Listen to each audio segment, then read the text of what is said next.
The dust from a passing stagecoach had barely settled when Penelope Turner first set foot in Brownsville, Texas, in the spring of 1872, her threadbare carpetbag clutched in one trembling hand and a crumpled marriage advertisement in the other. The small frontier town, with its single dirt street lined with wooden structures in various states of disrepair, looked nothing like the promising settlement described in the letter she'd received from Dalton Shaw, the cattle rancher who would become her husband before sundown. Her heart pounded as she surveyed her new home. After losing her parents to influenza and facing eviction from the only home she'd ever known in Boston, this marriage of convenience had been her final desperate option. At 22, Penelope had never imagined she would travel across the country to marry a stranger, but destitution had a way of changing one's expectations. "Miss Turner," a deep voice startled her from behind. She turned to face a tall man with sun-bronzed skin and eyes the color of a clear Texas sky. His clothes were well-worn but clean: a simple cotton shirt, leather vest, and denim trousers tucked into scuffed boots. A wide-brimmed hat shaded his features, but she could see he was younger than she'd expected, perhaps no more than 30. "Mr. Shaw?" she asked, her voice barely above a whisper. The man nodded, removing his hat. "Dalton Shaw, madam. Welcome to Brownsville." He didn't smile, but his gaze was not unkind as it took in her travel-worn appearance. Penelope swallowed hard, fighting back the urge to flee. "Thank you for answering my response to your advertisement. Thank you for coming all this way." He reached for her carpetbag. "May I?" She relinquished it with a nod, noticing the roughness of his hands as they brushed against her hands that spoke of hard work and survival in this unforgiving land. "I'm afraid I don't have much. You won't need much here," he replied, gesturing toward a wagon parked nearby. "The preacher's waiting at my ranch. I thought you might want to rest before the ceremony, but if you'd prefer to get it done now." Penelope took a deep breath. "I think it best we proceed as planned, Mr. Shaw." His expression remained unreadable as he helped her onto the wagon bench. "As you wish." The ride to Dalton's ranch passed in awkward silence. Penelope observed the vast, open landscape of rolling hills dotted with mesquite and oak trees. It was beautiful in a wild, untamed way, nothing like the crowded streets of Boston. The Shaw Ranch came into view after an hour's journey, a modest cabin with a barn and corral nestled in a valley near a creek. A small garden plot lay to one side and cattle grazed in the distance. It wasn't grand, but it looked solid and well-maintained. "It's not much," Dalton said, misinterpreting her quiet assessment for disappointment. "But it's good land." "It's lovely," she replied honestly. After weeks of uncertainty, even this simple homestead represented security she hadn't dared hope for. The ceremony was brief and businesslike. The preacher, an elderly man named Reverend Wilson, spoke the traditional words while Dalton and Penelope exchanged vows without emotion. When prompted to kiss his bride, Dalton merely leaned forward and placed a chaste peck on her cheek. His lips were warm and surprisingly soft against her skin. "I'll show you the house," Dalton said after the preacher departed, leading her inside the cabin. The interior was spare but clean: a main room with a stone fireplace, a rough-hewn table with 4 chairs, a small kitchen area, and 2 doors leading to what she assumed were bedrooms. "That's your room," Dalton said, pointing to the smaller of the 2 doors. "I put in a new mattress and some linens. The other door is my room. I usually rise before dawn and work until sundown. There's a pump for water outside, and the outhouse is behind the garden." Penelope nodded, fighting disappointment. Though she hadn't expected romance, the clinical nature of their arrangement felt suddenly stark. "I know this isn't ideal," Dalton continued, as if reading her thoughts. "But I need someone to help with the cooking and keeping house while I tend the cattle, and you needed." He paused. "Shelter," she finished for him, lifting her chin. "Yes, Mr. Shaw, I understand our arrangement perfectly." Something flashed in his eyes, perhaps regret or embarrassment, before he nodded. "I'll bring in your bag and let you get settled. There's stew on the stove for dinner." That first night, Penelope lay awake in her new bed, listening to the unfamiliar sounds of the Texas night coyotes howling in the distance, the occasional lowing of cattle, and the creaking of the cabin's wooden beams. Through the thin wall, she could hear Dalton's even breathing as he slept. She had a roof over her head and food in her belly, which was more than she'd had a month ago. It would have to be enough. The following weeks established a routine. Penelope rose early to prepare breakfast before Dalton headed out to work. She spent her days cleaning, tending the small garden, and preparing meals. Dalton returned at dusk, exhausted and often mud-splattered. They ate dinner together with minimal conversation before retiring to their separate rooms.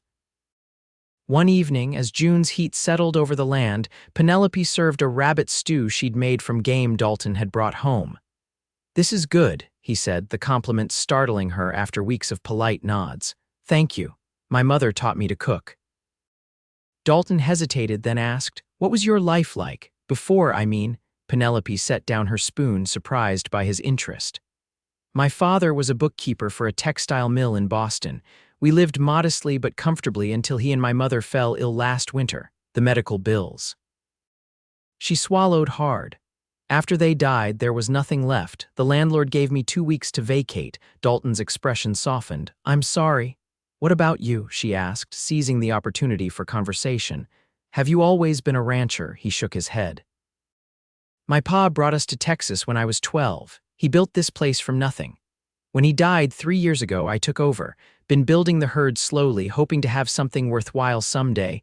"You already do," Penelope said, gesturing to the room around them. "This is a fine home." A ghost of a smile touched his lips. "It's better now that it doesn't smell like bachelor." The small joke, the first she'd heard from him, warmed her unexpectedly. The next morning, Penelope found a book on the table, a worn copy of Pride and Prejudice. "Found it in town," Dalton said when she held it up questioningly. "Thought you might like something to read when the chores are done." The simple gesture moved her deeply. "Thank you." July brought scorching heat and drought. Dalton worked longer hours, often returning well after dark, his shoulders stooped with exhaustion. Penelope worried when she saw his hands cracked and bleeding from the harsh work. One night, she placed a bowl of warm water, soap, and salve on the table as he entered. "For your hands," she explained. He looked startled but sat and allowed her to tend to his wounded skin. As she gently washed away the dirt and applied the salve, their eyes met. Something unspoken passed between them, gratitude, perhaps, or the first tendrils of something deeper. The drought broke in August with a thunderstorm that rattled the cabin's windows. Penelope woke to find Dalton already gone, likely checking on the cattle in the deluge. She paced anxiously as the day wore on with no sign of him. When he finally appeared in the doorway after nightfall, soaked to the bone and shivering, relief flooded through her. "You're freezing," she scolded gently, helping him remove his sodden coat. "Sit by the fire. I'll fetch dry clothes." As she bustled around, heating stew and preparing hot coffee, she realized with startling clarity that her concern went beyond that of a housekeeper for her employer. Somewhere in the quiet days and sparse conversations, Dalton Shaw had become important to her. That night, after ensuring he was warm and fed, she hesitated before retreating to her room. "I was worried about you today," she admitted softly. Dalton looked up, surprise evident in his features. "Were you?" She nodded, unable to elaborate on feelings she barely understood herself. "I'm sorry," he said. "I should have left word. I'm not used to anyone caring where I am." The simple statement broke her heart a little. "Well, I do care, so please remember that." His eyes, normally so guarded, softened. "I will." September brought cooler weather and a change to their routine. Dalton began inviting Penelope to accompany him on short rides around the property, showing her the creek where he fished and the hilltop where wildflowers bloomed in spring. These excursions, though brief, allowed them to talk more freely, away from the constraints of the cabin's walls. Penelope learned that Dalton had a younger sister living in San Antonio with her husband, that he'd fought briefly for the Confederacy despite having mixed feelings about the cause, and that he dreamed of expanding his herd enough to afford a larger house someday. In turn, she shared stories of her childhood in Boston, her love of literature, and her secret wish to see the ocean again. "Perhaps we could visit the Gulf someday," Dalton suggested during one such ride. "It's a fair journey, but not impossible." The "we" in his statement made her heart flutter unexpectedly.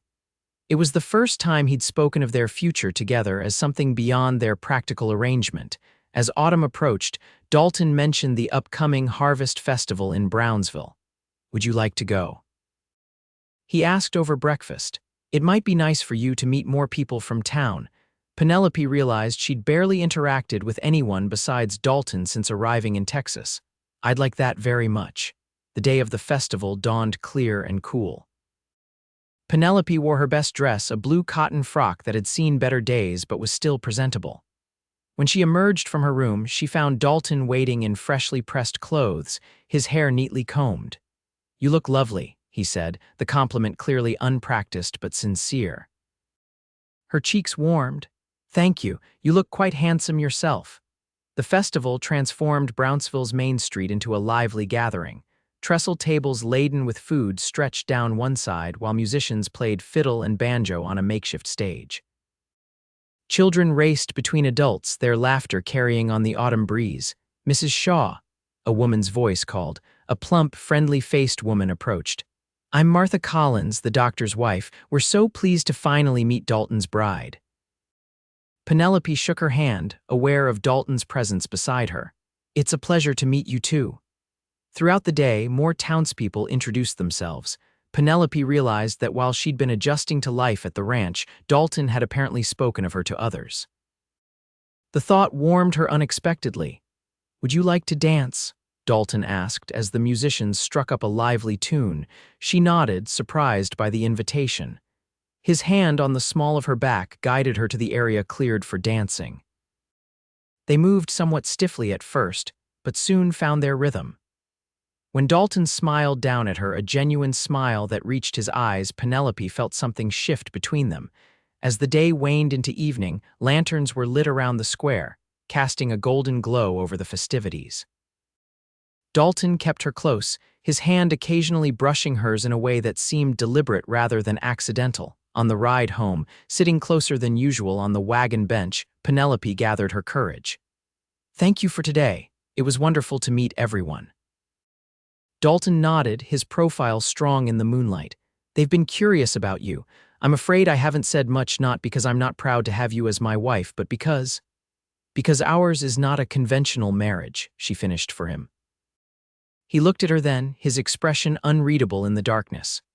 "No, it's not, but that doesn't mean it can't become something more than what it started as." The words hung between them, full of possibility. Back at the ranch as they prepared for bed, Dalton paused at her door.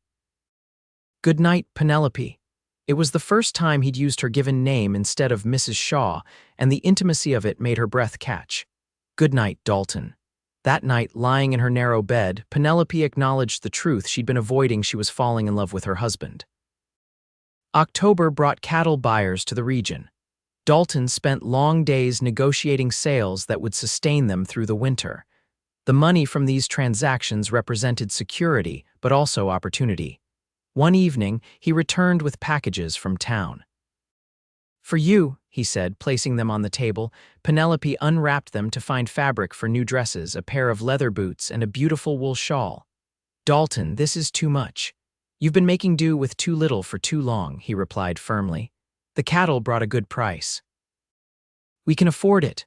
The "we" no longer surprised her but warmed her instead. Their marriage, begun as a business arrangement, had evolved into a partnership. That night, as they sat by the fire after dinner, Dalton broached a subject they'd both been avoiding. "Winter's coming," he said, his gaze fixed on the flames. "I've been thinking about the house. It might make sense to expand it before the cold sets in." Penelope looked up from her mending. "Expand? Add another room, perhaps? Or—" He hesitated. "Maybe combine our existing rooms into one larger space." Her heart quickened at his implication. "Are you suggesting we share a room?" Dalton met her gaze directly. "I'm suggesting we consider what we both want from this marriage, Penelope. When you came here, I offered shelter because that's what you needed. I never expected to want more than a housekeeper. And now," she whispered, he moved to kneel beside her chair, taking her hands in his. "Now I find myself thinking about you when I'm out working. I look forward to coming home, not just for the meal or the clean house, but to see your face." His voice grew rougher. I know this isn't what you bargained for, it's exactly what I hoped for, she interrupted, squeezing his hands. I came here seeking shelter, Dalton, but I've found so much more. I've found a home, and I've found feelings for you that I never expected. His eyes searched hers. Are you saying you could love me, Penelope Turner Shaw? I'm saying I already do. The kiss that followed was nothing like the chaste peck at their wedding. Dalton's lips claimed hers with a hunger that matched her own, his hands cradling her face as if she were something precious. When they parted, both breathless, Penelope saw her own wonder reflected in his eyes. I should have done that months ago, he murmured. She smiled. We have time to make up for it. That night, Penelope moved her belongings into Dalton's room. As they lay together in the darkness, his arm protectively around her waist, she marveled at how far they'd come from their first awkward meeting. I was so afraid that day in town, she admitted. Afraid you'd take one look at me and change your mind. His fingers traced lazy patterns on her arm. I thought you'd turn around and get right back on that stagecoach when you saw the ranch. Never. It was the most beautiful sight. It represented hope. Dalton pulled her closer. You were the one who brought hope back to this place, Penelope. I was just existing before you came. As winter descended on the Texas Hill Country, the Shaw Ranch transformed. With Penelope's encouragement, Dalton added a covered porch to the cabin. Inside, curtains now adorned the windows and braided rugs softened the wooden floors. Small touches, a vase of dried wildflowers, books stacked beside the fireplace, a quilt in progress had turned the functional space into a true home. Their relationship deepened with the winter snows. Physical intimacy came naturally, but it was the emotional connection that surprised them, both the easy conversations, shared laughter, and comfortable silences. They learned each other's habits, preferences, and dreams, building a foundation stronger than either had anticipated. Christmas approached, bringing with it a new kind of anticipation.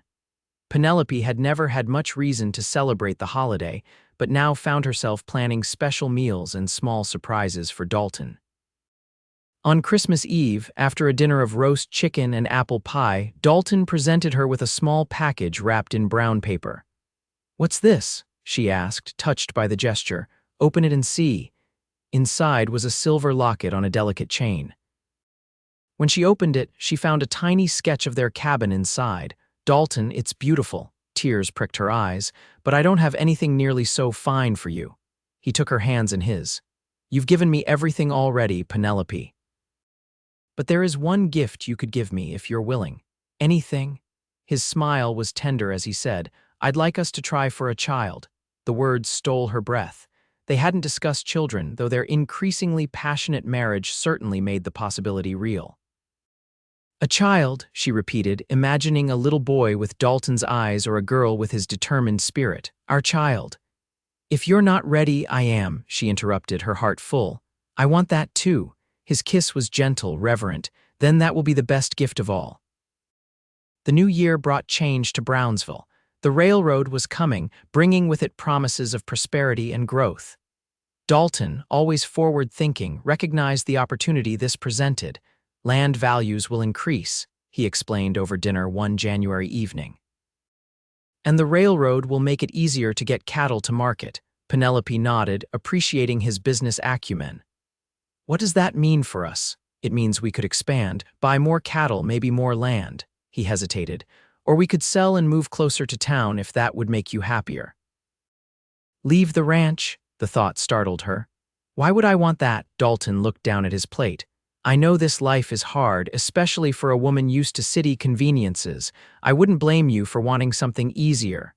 Penelope reached across the table to touch his hand. "Dalton Shaw, look at me." When he raised his eyes, she continued firmly, "This ranch is our home. I love every acre of it, every cow, every mesquite tree. I love the way the creek sounds in the morning and how the stars fill the sky at night. I even love the work. Yes, it's hard, but it's meaningful." She squeezed his hand. "Don't ever think I want anything other than the life we're building here." Relief and love mingled in his expression. "I just want you to be happy." "I am happier than I've ever been." She smiled mischievously. "Though I wouldn't object to indoor plumbing someday," he laughed, the tension broken. "That I can arrange, Mrs. Shaw." February brought illness to Brownsville. Influenza swept through town, claiming several lives, including that of old Reverend Wilson. Penelope, remembering her parents' suffering, insisted on taking precautions, but still found herself tending to neighbors in need. When Dalton developed a fever, her heart nearly stopped with fear. For 3 days, she barely slept, bathing his forehead with cool cloths and forcing medicinal teas between his cracked lips whenever he was conscious enough to swallow. "Don't you dare leave me," she whispered fiercely as his fever peaked. "We've only just begun our life together." On the 4th day, his fever broke. When he opened his eyes, clear and lucid for the first time in days, Penelope wept with relief. "You saved me," he said weakly, reaching for her hand. "You're not rid of me that easily, Cowboy," she replied, using the nickname she'd adopted in their intimate moments. "We have plans, remember?" His recovery was slow but steady. By March, as the first wildflowers began to dot the hillsides, Dalton was back to limited work, though Penelope insisted he continue to rest more than usual. It was during this period of convalescence that Dalton began sketching plans for a new house, a larger structure with proper bedrooms, a study, and yes, indoor plumbing. "It's not just about comfort," he explained as they pored over his drawings one evening. "We need to think about the future. Children need space to grow." Penelope felt a flutter in her stomach at his words. They'd been trying for a baby since Christmas, but so far nature hadn't obliged. "Do you think we'll have many?" His smile was tender. "I'd like that. I grew up with just my sister, but always envied families with more children." "I was an only child," Penelope mused. "I used to pretend I had brothers and sisters." Dalton wrapped an arm around her shoulders. "Our children won't need to pretend." April brought the news they'd been hoping for. Penelope missed her monthly cycle and experienced telltale morning sickness. The town's doctor confirmed what they already suspected: a baby would arrive by Christmas. Dalton's reaction was everything Penelope could have hoped for. His face lit with joy, and he lifted her gently, spinning her in a circle before setting her down with exaggerated care. "A baby," he said, wonderment in his voice. "Our baby." The pregnancy added urgency to their plans. Construction on the new house began immediately, with Dalton hiring men from town to help with the labor. By summer, the frame was up, a sprawling one-story structure with a wide porch and multiple rooms, situated just 50 yards from their original cabin. As her belly grew, Penelope found herself reflecting on the journey that had brought her to this moment. Less than 18 months ago, she had been destitute and desperate, marrying a stranger for survival. Now she was helping design a nursery for their child, surrounded by a community that had embraced her, married to a man who adored her. One particularly hot July evening, as she sat on the porch fanning herself, Dalton returned from checking the herd with an unexpected question. "Do you ever regret it?" he asked, settling beside her. Answering my advertisement, she looked at him in surprise. "Never. Why would you ask such a thing?" He shrugged, his expression serious. "I've been thinking about how much courage it took for you to come here. You didn't know me. I could have been anyone, cruel or worse. But you weren't," she said simply. "You were kind even when you didn't have to be. You offered shelter when I had nowhere else to go." "It was selfish," he admitted. "I needed someone to cook and clean. I never expected." He gestured between them at her swollen belly. "All of this." Penelope took his hand, placing it on her stomach where their child kicked vigorously. "Feel that. That's our future, Dalton. That's what we've built together, not just a house or a ranch, but a family." His eyes, so often serious, crinkled with joy as he felt the baby move. "I love you, Penelope Shaw, more than I ever thought possible. And I love you, my cowboy who built me so much more than shelter." The new house was completed in September, just as Penelope entered her 3rd trimester. Moving in became a community event, with neighbors helping transport furniture and setting up rooms. Martha Collins and other town women organized a nesting party, bringing baby clothes, blankets, and practical advice for the expectant mother. The nursery, painted a soft yellow, became Penelope's favorite room. A cradle that Dalton had crafted by hand stood in the corner, and a rocking chair faced the window overlooking the ranch. "It's perfect," she whispered to Dalton as they surveyed their new home. "All of it." His arm tightened around her shoulders. Not quite, there's one more thing. He led her to the study, a room she had assumed would be his private space. Inside, along one wall, stood a bookcase filled with volumes. I've been collecting these for months, he explained as she gaped in amazement. From catalogs, travelers passing through town, trips to San Antonio. I know how much you love reading, and I thought. He gestured awkwardly. This could be your space, too. Tears filled her eyes as she traced the Spine's classics she'd mentioned loving, new titles she'd never had the chance to read, even children's books for their baby's future. This is the most thoughtful gift anyone has ever given me, she managed, overwhelmed by his consideration. Dalton smiled, pleased by her reaction. A woman needs more than just a house, Penelope. She needs a place that feeds her mind and spirit, too. The words struck her deeply. This man, who many in town still saw as taciturn and practical, understood her in ways she hadn't expected. He wasn't just providing physical shelter, he was building a life that nurtured all parts of her being. As autumn painted the hills in golds and russets, Penelope's anticipation grew alongside her belly. The baby was active, especially in the evenings, causing Dalton to joke that their child was already keeping Cowboy hours. He'll be a rancher like his papa, Penelope said one night as they lay in bed, Dalton's hand resting protectively on her stomach. You're so sure it's a boy. She smiled in the darkness, just a feeling, though a little girl with your eyes would be wonderful too. As long as she has your spirit, Dalton murmured, and your kindness. November brought an early cold snap and the completion of another project, a small schoolhouse in town. Brownsville was growing and families with children had petitioned for proper education. When the town council sought a teacher, Penelope made a surprising suggestion. I could teach, she told Dalton over breakfast. After the baby is old enough, of course, perhaps next fall. He considered her thoughtfully. You'd want to do that? I would. I've always loved learning and I have the education for it, she hesitated. Unless you object, Dalton reached across the table to take her hand. I think you'd be a wonderful teacher, Penelope. And I'd never stand in the way of something that brings you joy.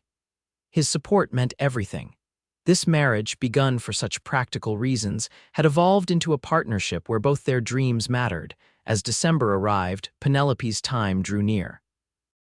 The house was prepared, with a room set aside for Martha Collins, who had offered to assist with the birth. Dalton grew increasingly nervous, checking on Penelope constantly and fretting over every twin she experienced. Women have been having babies since the beginning of time, she reminded him gently after a particularly anxious inquiry. I'll be fine. You're not just any woman, he replied, his worry evident. You're everything to me. The labor began on December 15, a clear, cold night with stars scattered across the Texas sky like diamond dust. Dalton sent a ranch hand galloping for Martha, then returned to Penelope's side, his face pale with concern. Stay with me, Penelope gasped between contractions. I need you. Though unconventional, most men waited elsewhere during childbirth, Dalton refused to leave. He held her hand through hours of labor, wiping her brow and murmuring encouragement until dawn broke and their daughter entered the world with a lusty cry. A girl, Martha announced, cleaning the infant before placing her in Penelope's arms. A beautiful, healthy girl. Dalton stared in wonder at the tiny red face. She's perfect, he whispered, touching a finger to his daughter's miniature hand, just like her mother. Exhausted but radiant, Penelope looked from her child to her husband. What shall we name her? They had discussed options but made no firm decision, wanting to meet their baby first. Dalton studied the infant's face. Hope, he said softly. Because that's what she represents, all our hopes for the future. Hope Shaw, Penelope tested the name. It's beautiful. As Martha discreetly left to give the new family privacy, Dalton stretched out beside Penelope on the bed, his arm encircling both her and their daughter. Thank you, he said, his voice rough with emotion. For what? For answering my advertisement, for taking a chance on a lonely rancher, for giving me a family. He pressed a kiss to her temple. For everything. Penelope leaned into his embrace, the weight of their daughter warm against her chest. And thank you for giving me so much more than shelter. In the days that followed, they settled into life with their newborn. Dalton proved to be a devoted father, rising for night feedings and spending hours simply watching Hope sleep. Friends from town visited with gifts and well wishes, and even Dalton's sister arrived from San Antonio to meet her niece. Christmas that year was simple but joyous. They placed Hope's cradle near the fireplace in the main room, and Dalton hung the stockings he'd secretly purchased, one each for Penelope, himself, and a tiny one for their daughter. "Our first Christmas as a family," Penelope said, leaning against his shoulder as they watched the fires glow. "The first of many," he promised. As the new year of 1874 arrived, bringing with it fresh possibilities, Penelope reflected on how dramatically her life had changed. The desperate young woman who had stepped off the stagecoach in Brownsville was gone, replaced by a confident wife, mother, and future teacher. The ranch had flourished under their joint care, and the new house stood as a testament to their shared vision. One crisp January morning, while Hope napped, Dalton suggested a short ride to their favorite hilltop. Bundled against the winter chill, Penelope rode behind him on his horse, her arms wrapped around his waist. At the summit, with the ranch spread below them and the horizon stretching endlessly ahead, Dalton turned to her with an intensity that reminded her of their early days together. "I never properly courted you," he said abruptly. Penelope smiled, puzzled by his serious tone. "We didn't exactly have a conventional beginning. No, but you deserved romance, poetry, flowers." He took her gloved hands in his. "I want to do it right this time." Before she could ask what he meant, Dalton dropped to one knee on the frosty ground. "Penelope Turner Shaw, I know we're already married, but I want to ask properly, will you continue to build this life with me? Not because you need shelter or because I need help, but because we love each other." Tears pricked her eyes at the unexpected gesture. "Yes, Dalton, 1,000 times yes." He rose, enfolding her in his arms. "I promise to keep building not just houses and barns, but memories, traditions, security for our children." "Children," she teased. "We've only just had one." His smile was tender. "I'm hoping for many more if you're willing." "I am." She stood on tiptoe to kiss him, their breath mingling in the cold air. "I want it all with you, Dalton Shaw." As they rode back to the ranch, to their daughter, their home, their future, Penelope thought about the advertisement that had brought her to Texas. "Rancher seeks bride," it had stated simply. "Room and board in exchange for household management." How inadequate those words seemed now. She had come seeking only shelter, a roof to replace the one she'd lost. Instead, this quiet cowboy had built her a life beyond anything she could have imagined, a life filled with love, purpose, and endless possibility. Spring arrived early that year, painting the hills with bluebonnets and Indian paintbrush. Hope grew rapidly, her eyes darkening to match her father's and her personality emerging curious, determined, quick to smile. Penelope started a journal to record these precious first months, wanting to preserve every milestone for the future. The ranch prospered alongside their family. Dalton's careful management and the railroad's arrival combined to increase their profits substantially. They invested in more land, expanding their holdings and diversifying into horses as well as cattle. By Hope's first birthday, Penelope had begun part-time teaching at the Brownsville school, bringing her daughter along 3 days a week. The arrangement worked well. Hope charmed the older children during breaks, and Penelope found fulfillment in sharing her knowledge with eager young minds. Dalton supported her endeavors completely, adjusting his schedule to care for Hope when needed and building bookshelves for the schoolroom. He took pride in his wife's accomplishments, telling anyone who would listen that Mrs. Shaw was the finest teacher the town had ever seen. As their second Christmas as parents approached, Penelope had news of her own to share. The familiar morning sickness and fatigue had returned, and the doctor had confirmed her suspicions another baby would join their family in early summer. She planned a special dinner to tell Dalton, preparing his favorite dishes and setting the table with their best linens. Hope, now toddling confidently, helped by carrying spoons that Penelope had given her to the table. When Dalton returned from checking fence lines, his surprise was evident. "What's the occasion?" Penelope smiled mysteriously.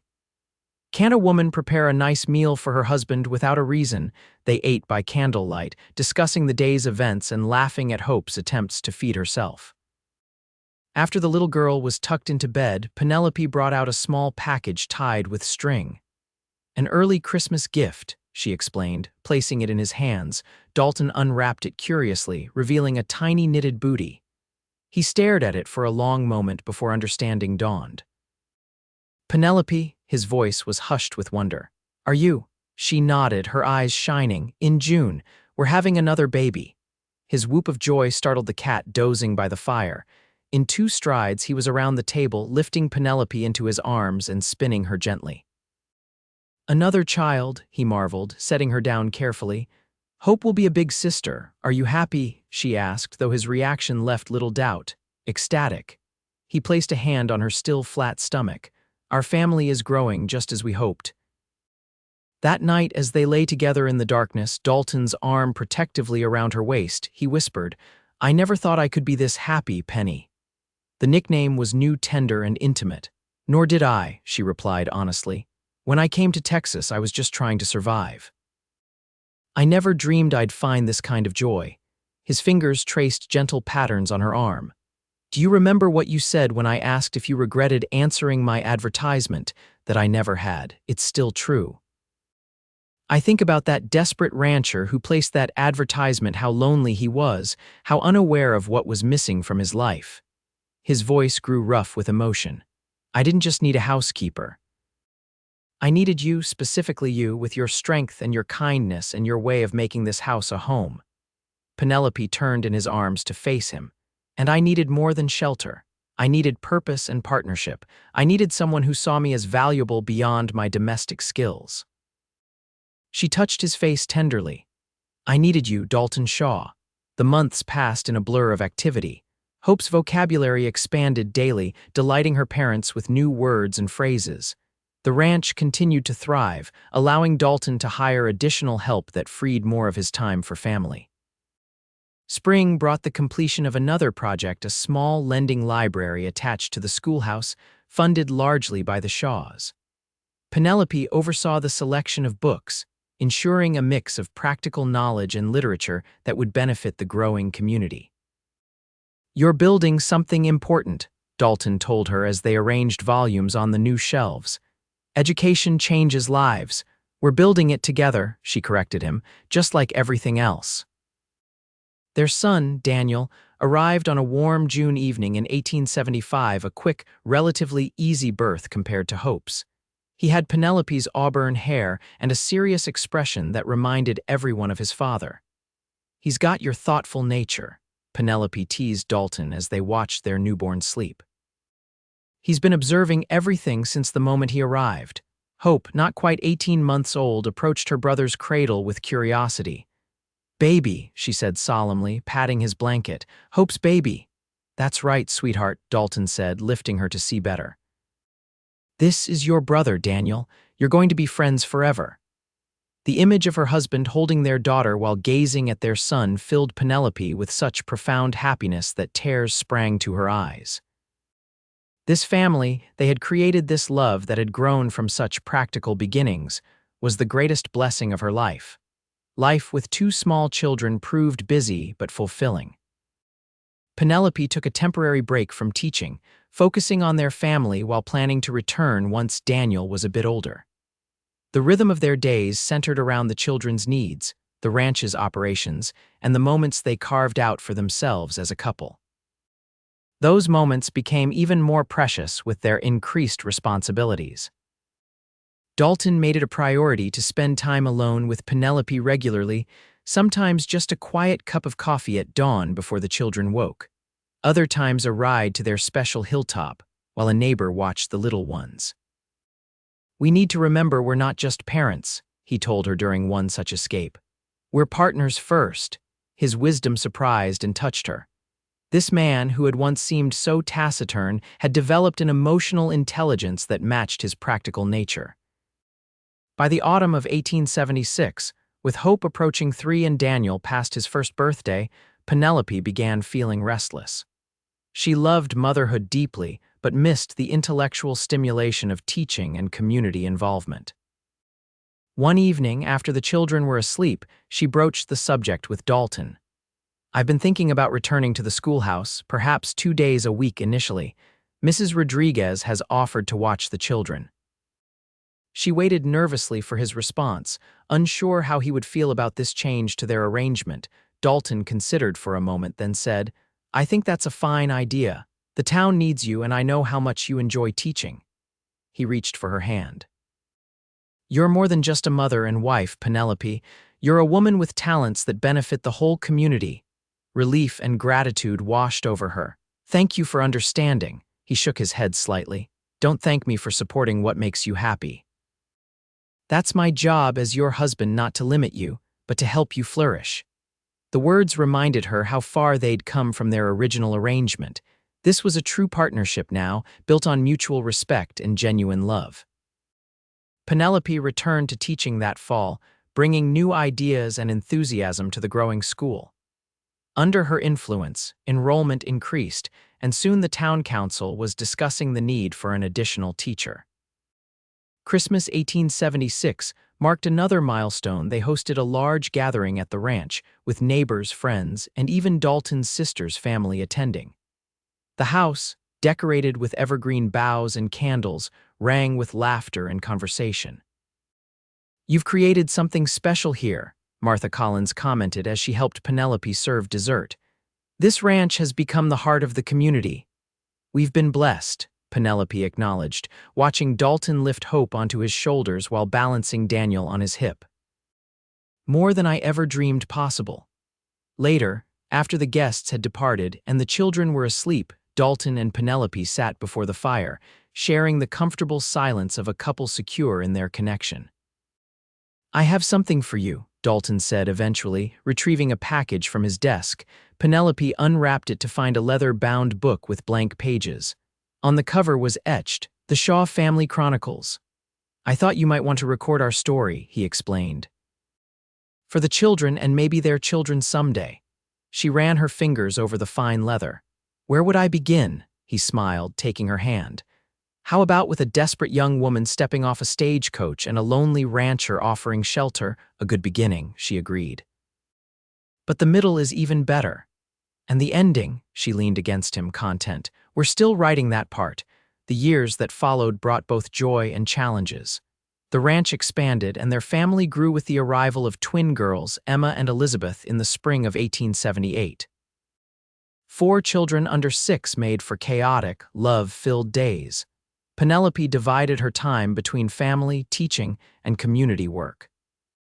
She helped establish a proper ladies' aid society in Brownsville, assisted new settlers with adjusting to frontier life, and continued to build the town's educational resources.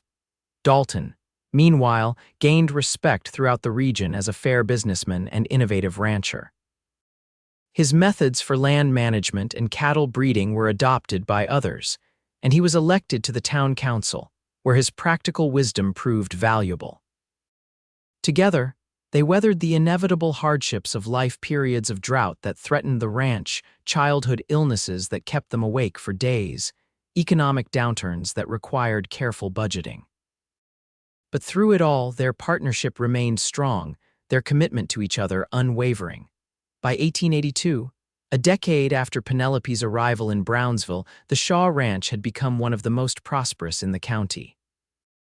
The original cabin still stood, preserved as a reminder of their beginnings, while the main house had expanded to accommodate their growing family.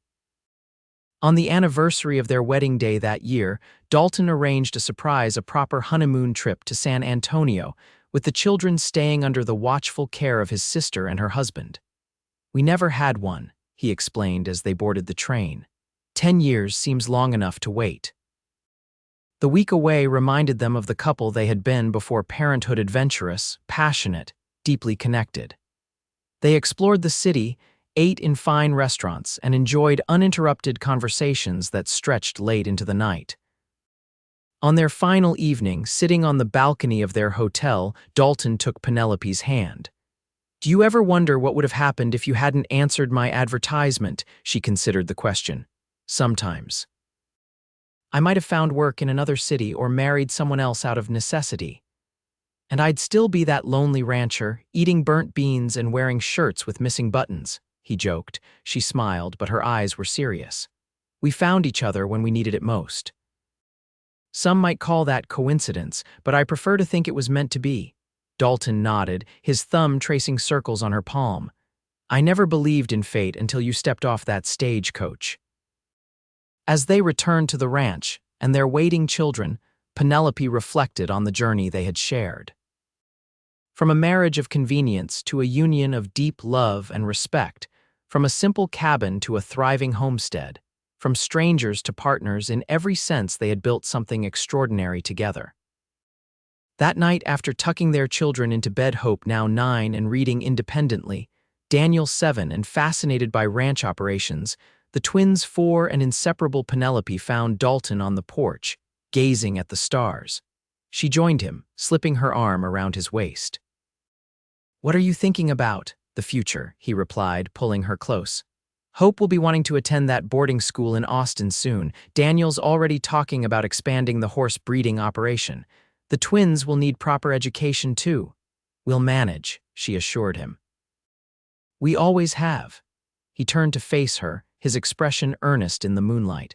"Do you know what I'm most proud of, Penelope? Not the ranch or the house or even our standing in the community. It's what we've built between us, this life where we face everything together." "Partners," she said, the word carrying all the meaning of their shared journey, always. He kissed her then, as tenderly as he had on their wedding night years ago. "Thank you for building this life with me." Penelope leaned into his embrace, thinking of the frightened young woman she had been and the confident woman she had become. She had arrived seeking only shelter, a roof, food, basic security. Instead, this quiet, determined cowboy had built her a life filled with love, purpose, family, and community. "No," she whispered against his chest. "Thank you for giving me so much more than I ever dared to ask for." Above them, the Texas stars continued their eternal dance, witnesses to the remarkable journey of two people who had found in each other not just what they needed, but everything they hadn't known to hope for.